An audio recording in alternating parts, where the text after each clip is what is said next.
نادر کی باری تھی، انہوں نے حیدرآباد کی کہانی سنائی تھی اور 6 نمبر لیے تھے، جو کہ اس وقت تک کے مقابلوں میں سب سے زیادہ ہیں۔ آج جاوید کی باری ہے، یہ ملتان کی کہانی سنائیں گے۔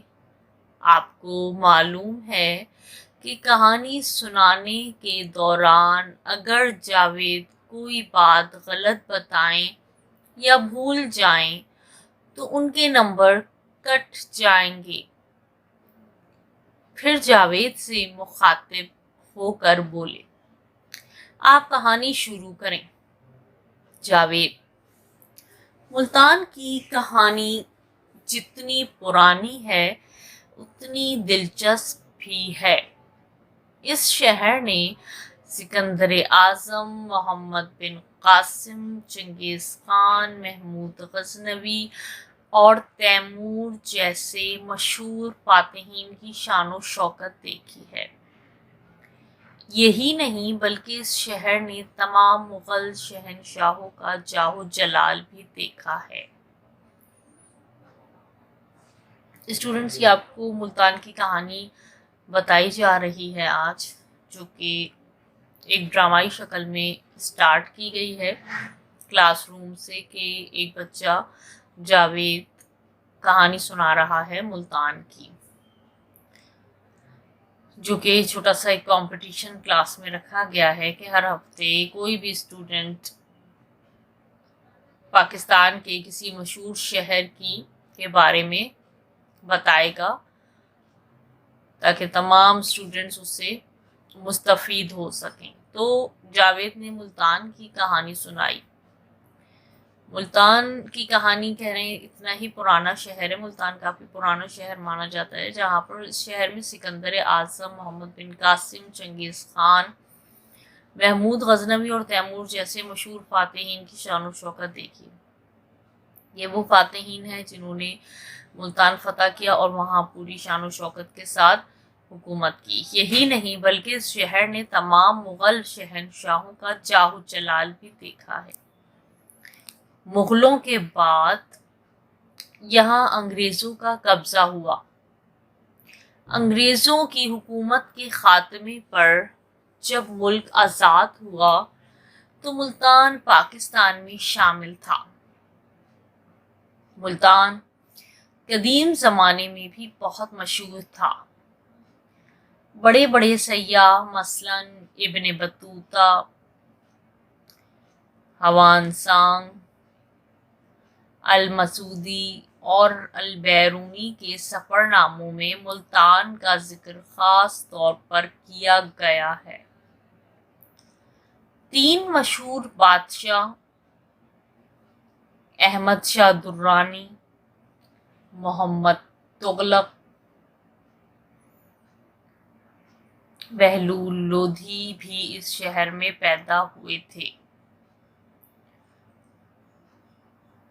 قدیم شہر ہونے کی حیثیت سے ملتان میں بہت سی پرانی عمارتیں ہیں، جن میں مسجد ولی محمد اور پرانا قلعہ خاص طور پر قابل ذکر ہیں۔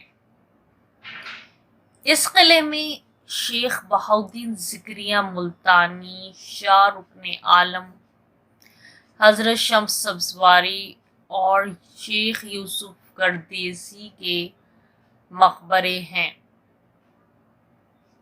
ان مقبروں کے علاوہ اب یہاں ایک خوبصورت تفریح گاہ بھی بنا دی گئی ہے جس کا نام ابن قاسم باغ ہے۔ اس تفریح گاہ میں اسٹیڈیم اور نگار خانہ نامی عجائب گھر شامل ہیں۔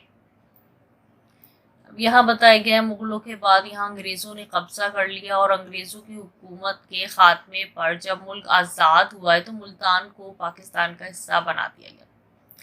ملتان قدیم زمانے میں بھی بہت مشہور تھا۔ بڑے بڑے سیاح کس کو کہتے ہیں؟ جو کہ ملک کی سیر کرتے ہیں، مختلف ممالک کی مشہور جگہوں کی سیر کرتے ہیں، بڑے بڑے سیاح مثلاً ابن بطوطہ ہیں، اس میں ہوان سانگ، المسعودی اور البیرونی کے سفر ناموں میں ملتان کا ذکر ملتا ہے، یعنی کہ وہ سیاح جب یہاں پر سیاح سیر و تفریح کرنے کے لیے آئے تو انہوں نے اپنی کتاب میں ملتان شہر کا ذکر کیا، لکھا اس کے بارے میں۔ تین مشہور بادشاہ احمد شاہ درانی، محمد تغلق اور بہلول لودھی بھی اسی شہر میں پیدا ہوئے۔ قدیم شہر ہونے کی حیثیت سے ملتان میں بہت سی پرانی عمارتیں ہیں، یعنی کہ قدیم پرانا شہر ہے یہ، تو اس حساب سے وہاں پر بہت پرانی پرانی عمارتیں ہیں۔ جب آپ جائیں گے، کبھی آپ کو جانے کا موقع ملے تو آپ دیکھیں وہاں پر بہت پرانی پرانی عمارتیں ہیں، جس کو دیکھنے سے اندازہ ہو جائے گا کہ کافی پرانی لال اینٹوں کی اور پرانے طرز پہ بنائی گئی وہ عمارتیں ہیں، جس میں ان عمارتوں کے نام بھی دیے گئے ہیں، جیسے مسجد ہے ایک ولی محمد، اور پرانا قلعہ جو ہے خاص طور پر وہاں کا مشہور ہے۔ اس قلعے میں شیخ بہاؤدین زکریا ملتانی، شاہ رکن عالم حضرت شمس باری اور شیخ یوسف گردیزی کے مقبرے یہاں پر، یعنی کہ اس پرانے قلعے میں مقبرے بھی ہیں۔ اور ان مقبروں کے علاوہ اب یہاں ایک خوبصورت سا تفریح گاہ بھی بنا دی گئی ہے کہ جس کا نام ہے ابن قاسم پارک بنا دیا گیا ہے، اور اس تفریح گاہ میں ایک اسٹیڈیم بنایا گیا ہے جو کہ نگار خانہ نامی عجائب گھر بھی شامل ہے، اور وہاں بھی لوگ سیر و تفریح کے لیے آتے ہیں۔ ماسٹر صاحب، تم نے ابھی بتایا تھا کہ آزادی کے بعد ملتان پاکستان کے حصے میں آ گیا، تو کیا ملتان نے اس کے بعد کوئی ترقی نہیں کی؟ جاوید: عرض کرتا ہوں جناب، قیام پاکستان کے بعد ملتان نے صنعتی اور تجارتی میدان میں بہت ترقی کی۔ صنعتی لحاظ سے یہاں سوتی اور اونی کپڑا بنانے، مشینوں کے پرزے ڈھالنے، کھاد بنانے اور شیشہ سازی کے کارخانے قائم کیے گئے ہیں۔ ایک بہت بڑا بجلی گھر بھی ہے۔ اس کے علاوہ کھڈی کا کپڑا، چادریں، دریاں، قالین، اونٹ کی کھال کا آرائشی سامان، جوتے اور برتن بنانے کی گھریلو صنعتیں بھی قائم ہیں، جو روز بروز ترقی کر رہی ہیں۔ یہاں ماسٹر صاحب جاوید سے سوال کرتے ہیں کہ آزادی کے بعد ملتان پاکستان کے حصے میں جب آیا تو کیا پھر اس کے بعد ملتان نے کوئی ترقی نہیں کی؟ تو جاوید نے جواب دیا کہ قیام پاکستان کے بعد ملتان نے صنعتی اور تجارتی میدان میں بہت ترقی کی۔ صنعتی لحاظ سے ادھر سوتی اونی کپڑا بنانے کی مشینیں بھی بنائی گئی ہیں، اور مشینوں کے پرزے بنانے کی صنعتیں بھی لگائی گئی ہیں، کھاد بنانے اور شیشہ سازی کے کارخانے قائم کیے گئے ہیں، اور ایک بہت بڑا بجلی گھر بھی بنایا ہے۔ اس کے علاوہ کھڈی کا کپڑا، چادریں، دریاں، قالین، اونٹ کی کھال کا آرائشی سامان، جوتے اور برتن بنانے کی بھی گھریلو صنعتیں، یعنی کہ گھروں میں جو کام ہوتا ہے اس کی گھریلو صنعتیں بھی قائم ہیں، جو کہ روز بروز ترقی کر رہی ہیں۔ شہر کے اہم مقامات میں ملتان کی پرانی عیدگاہ، ہوائی اڈہ، نشتر میڈیکل کالج اور بہاؤدین زکریا یونیورسٹی کا ذکر کرنا بھی ضروری ہے۔ ملتان کا چوک بازار بہت مشہور ہے۔ اس کی خصوصیت یہ ہے کہ یہاں سے مختلف سمتوں میں 6 راستے نکلتے ہیں۔ اچھا، اب شہر کے اہم مقامات میں ملتان کی پرانی عیدگاہ بتائی گئی ہے، جو اس شہر کے مشہور مقامات ہیں ان کے نام بتائے گئے۔ ہوائی اڈہ ہے جو کہ بہت مشہور ہے، نشتر میڈیکل کالج ہے، اور بہاؤدین زکریا یونیورسٹی کا نام بہت مشہور ہے۔ ملتان کا ایک چوک بازار بتایا گیا ہے کہ جو کہ بہت مشہور بازار ہے، اور اس بازار کی خصوصیت یہ ہے کہ یہاں سے مختلف سمتوں میں 6 راستے نکلتے ہیں، جو ملتان کی شہر کی فصیل کے 6 دروازوں تک جاتے ہیں۔ دروازوں کے نام ہیں دہلی دروازہ، خرم دروازہ، پاک دروازہ، خونی برج، بوہر دروازہ، لاہور دروازہ۔ ان میں بے شمار سجی سجائی دکانیں ہیں جن کی وجہ سے یہاں ہر وقت چہل پہل رہتی ہے۔ سندھ اور پنجاب کے درمیان ملتان سب سے بڑی تجارتی منڈی ہے، اس لیے یہاں کے بازاروں کی رونق کبھی کم نہیں ہوتی۔ اتنا کہہ کر جاوید خاموش ہو جاتا ہے اور سب بچے تالیاں بجا کر داد دیتے ہیں۔ جاوید فخریہ انداز میں پوری جماعت پر ایک نظر ڈالتا ہے، جیسے اس نے کوئی بڑی مہم سر کر لی ہو۔ ماسٹر صاحب، جاوید نے بہت اچھی طرح سے ملتان کی کہانی سنائی ہے، میں انہیں مبارکباد دیتا ہوں۔ ماسٹر صاحب، آپ کے 2 نمبر کاٹ لیے گئے ہیں کیونکہ آپ درمیان میں خاموش ہو گئے تھے۔ اس طرح آپ نے 8 نمبر حاصل کیے ہیں۔ میں یہ اعلان کرتے ہوئے خوشی محسوس کر رہا ہوں کہ پہلا انعام جاوید کو دیا جاتا ہے۔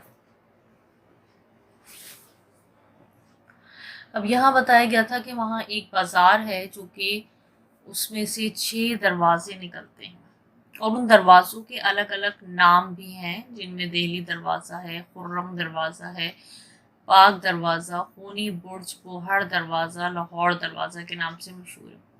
اور اس بازار میں مختلف سجی سجائی بہت ساری دکانیں ہیں، بازار ہے، تو اس لیے وہاں پر بہت زیادہ چہل پہل رہتی ہے۔